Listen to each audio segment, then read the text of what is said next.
Hello，各位先好。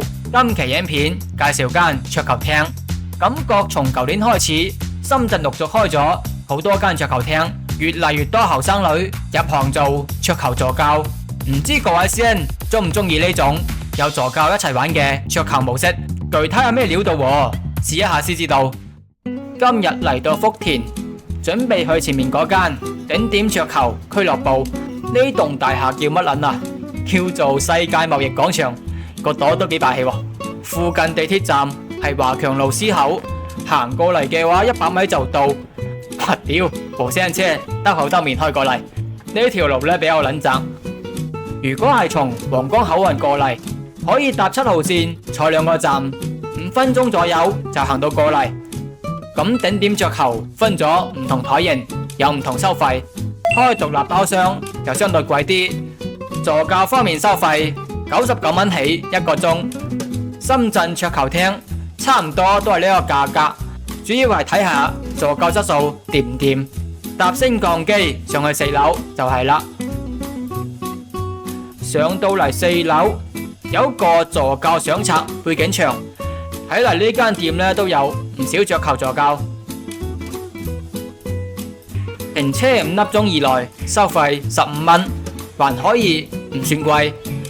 前台呢見到幾個助教坐住喺度，等住客人上鐘，等住客人開台先啱。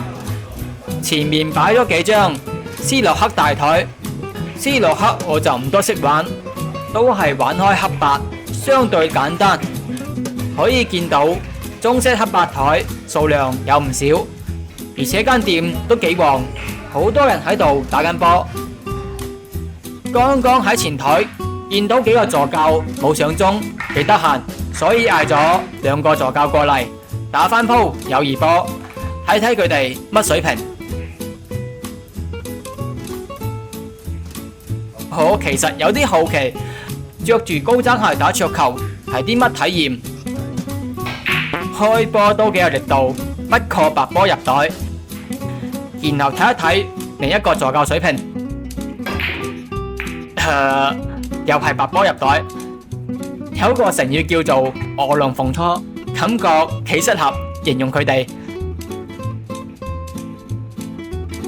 打個自由波，呢球應該好簡單啦。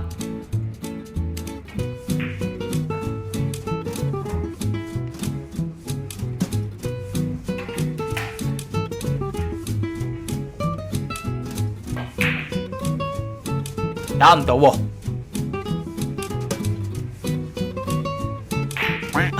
又打唔到。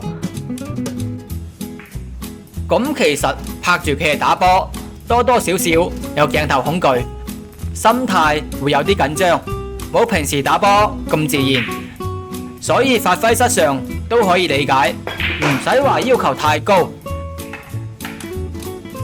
總體嚟講，我覺得黑衫呢個助教心態會穩陣一啲。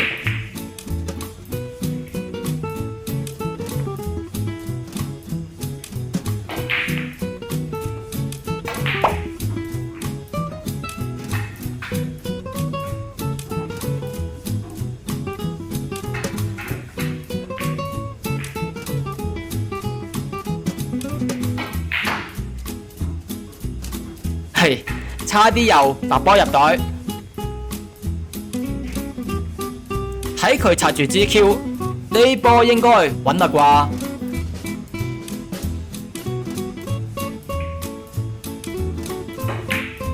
咁簡單都入唔到喎。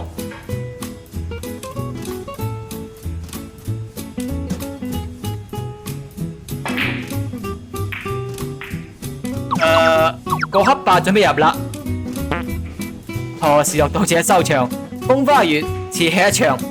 總嘅嚟講，助教水平就唔係話特別專業，都有可能係對住鏡頭拍攝比較緊張，影響發揮。